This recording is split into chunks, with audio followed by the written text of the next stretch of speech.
to another video of Game & Fix.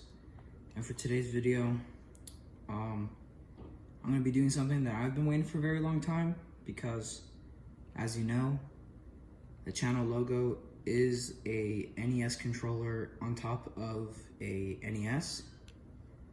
And I've never cleaned up an NES controller or NES on this channel. NES might come later though, but for now, I have an original Nintendo Entertainment System controller right here that is more or less around the age of 35. So I figured we could take it apart today and clean it up and just do a video on it. So I'm gonna just go ahead, probably gonna fast this forward and just take out these 6 screws right here using a Phillips head screwdriver, and we'll see what the guts inside of this look like after being in there for, yeah, like 35 years. I hope you guys liked the last video I put out about the cheapest Xbox 360 on eBay. I still have it and it works great. I'm sorry that the comment section below doesn't work. I'm not sure why. It's just, I don't know what to like exactly press for on whenever I'm trying to see like how to get the comments on, but I'll figure it out and hopefully the comment section works in this video. But yeah, I hope you guys enjoyed that last video. But let's take a look at what 35 years of gaming looks like.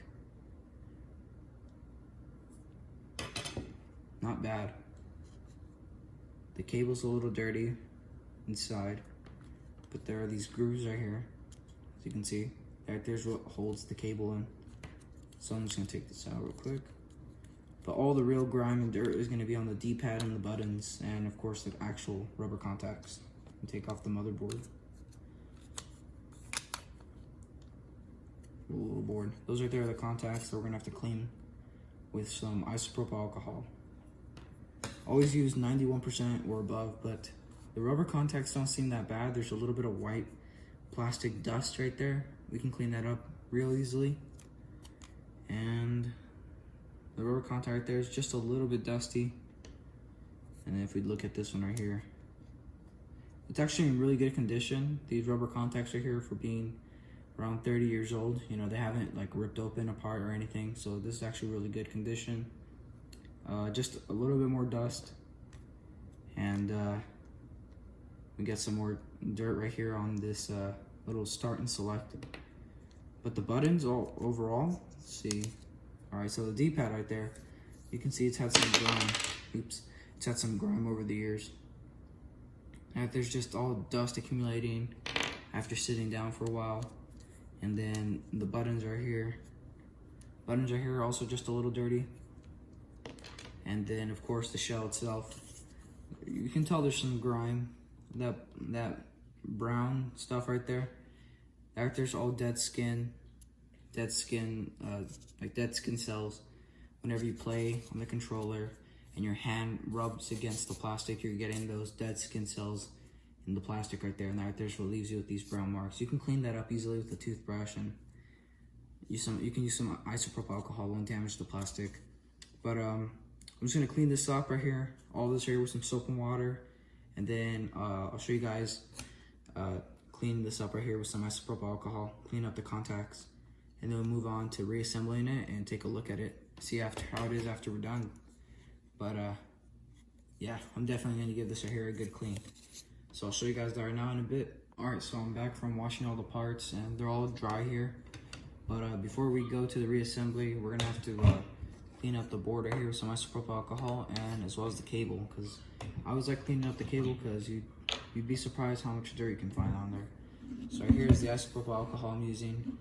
It's really close to 100%, and it's the safest thing you can use on electronics.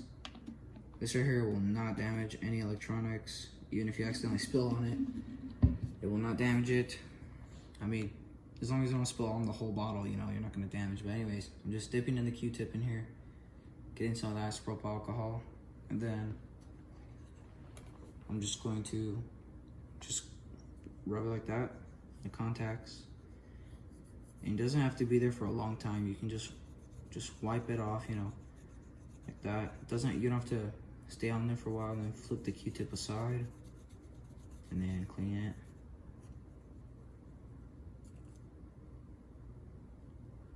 And then, see, we can pick up some dirt right there, and then afterwards with the other side, go ahead and dry it.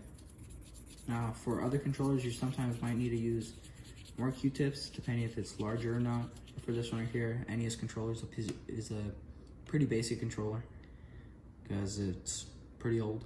But in the next video, I'll be doing another controller restoration video or cleaning video of something that's even older than this.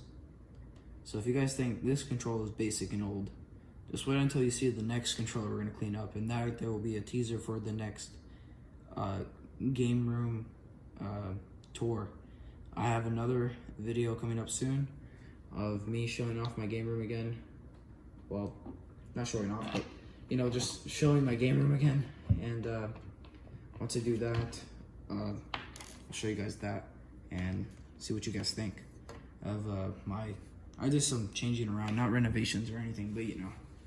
Anyways, the next thing I'm gonna do is clean up the cable. So I'm gonna grab some isopropyl alcohol, microfiber cloth, and then just cover it, pour it down, and there you go. That's all you need. And then afterwards, just grab the cable and then just pull it along gently.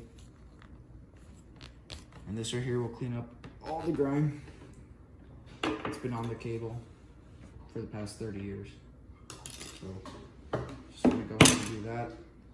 You pull it, and then that's all the dirt you pick up on there. That there's all just from this tiny cable. It's not even that long. All right, now we can begin to reassemble it. And the reassembling process for this NES controller is super basic. Again, there's barely any buttons or anything. But look at all the dirt that cleaning picked up. See that? So even when you think your controllers are clean, after a while they could get dirty. So it's always good to clean them up. If you know how to clean them up, I recommend you do. But to put everything back together, we're just gonna start off by putting the D-pad back in. It's all clean up now. You can see there's no more grime around the shell, and the dust is gone. So we're just gonna grab this and then just place it across. On Nintendo controllers, they always do this. And by the way, I've never taken apart an NES controller, but the reason why I just knew what to do right here is because you get used to it as you take controllers apart, and you just get used to it, and you pretty much know what to do. Like, this is my very first time taking apart an NES controller, but once you do one, you've done them all. Or even just other controllers, like if you take apart an Xbox 360 controller or Xbox One controller and just stuff like that, you just get it in your head, and then yeah. The ones I had trouble taking apart before was the PS4 controller. I can make a video about that for those who still have a PS4 and can't find a PS5. I mean, I don't have a PS4 or a PS5. I just have a PS3 fat with an SSD inside, and I bought a I bought a DualSense for the PS3 because it works on PS3, but not PS4. I don't know why Sony did that, but it's still pretty cool though. Anyways, to put it all back together, you just put it on these little holes right here, because there's little holes in the board to help it stay all together. And then you just have to wrap the cable around again. And the way you wrap the cable is just go like this. So a little loop right there, and then another loop up there. And that's basically it. That's the entire NES controller. And then you just get the back cover and you put this back on, and that's it. That right there's how you take apart an NES controller, clean it all up and put it back together. And now, thanks to the cleaning of the contacts and the rubber contacts, the buttons feel brand new, and hopefully this can last another 35 years. And the other best part is, because of cleaning the contacts with alcohol, you're gonna get a much better reaction on the buttons. They're not gonna feel delayed, or you don't have to press hard. It's just gonna be just nice and jumpy buttons that just pop back up, and Mario jumps all the way across onto the flag. But yeah, I'm just gonna finish screwing this up, and we should be done. Another thing you want to check is that you don't over tighten the screws on the controller, because you can strip the plastic because of how fragile and old it is. So what I like to do is I just put the screw in, start tightening, but I don't tighten like hard. Like right here I'm barely turning, and then once I start reaching the end, I know it could still go a little bit more, and then you start hearing the clips. Right there's the screwdriver is jumping over because it's a little tighter, so I just put a little bit more pressure. And once I know it doesn't want to turn anymore, like there, it's done. It doesn't want to go any further. Check all of them. It's jumping. Doesn't want to go any further. Jumping. You know, it's all done. But yeah, that is it for this video. We just finished cleaning up this NES controller, the original one from Nintendo, which has been grabbing and grinding on for quite a while, and now it's back to mostly closely mint condition as to when some kid probably got this back then and used it up for a while, and now it's ready to be played again. And the cable's all clean now, as well as the port. And this controller right here is ready for some Tetris, Mario, Zelda, and all kinds of great games on the NES. But yeah, that's gonna be it for this video. Hope you guys enjoy. I've been waiting to do this video for a while because it's my channel logo, and I never did this restoration video, but now we have this. And I hope you guys enjoyed. The next video is going to be another cleaning video. I may post it tomorrow just because whenever I have an idea in my head, I kind of feel like just posting it right away, because I just like doing things like right then and there. But it's older than this. I'll tell you that.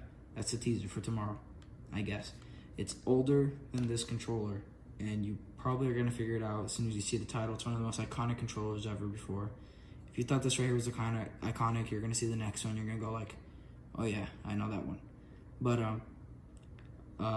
that right there will also be another teaser for my future video, my game room tour. But hope you guys like this video. I hope you guys can comment down below. If not, if the comment section doesn't pop up, I'll re-upload the video and try to get the comment section working so I can hear your guys' thoughts. And yeah, that is gonna be it for this video. Hope you guys enjoyed. I'll see you guys in the next one.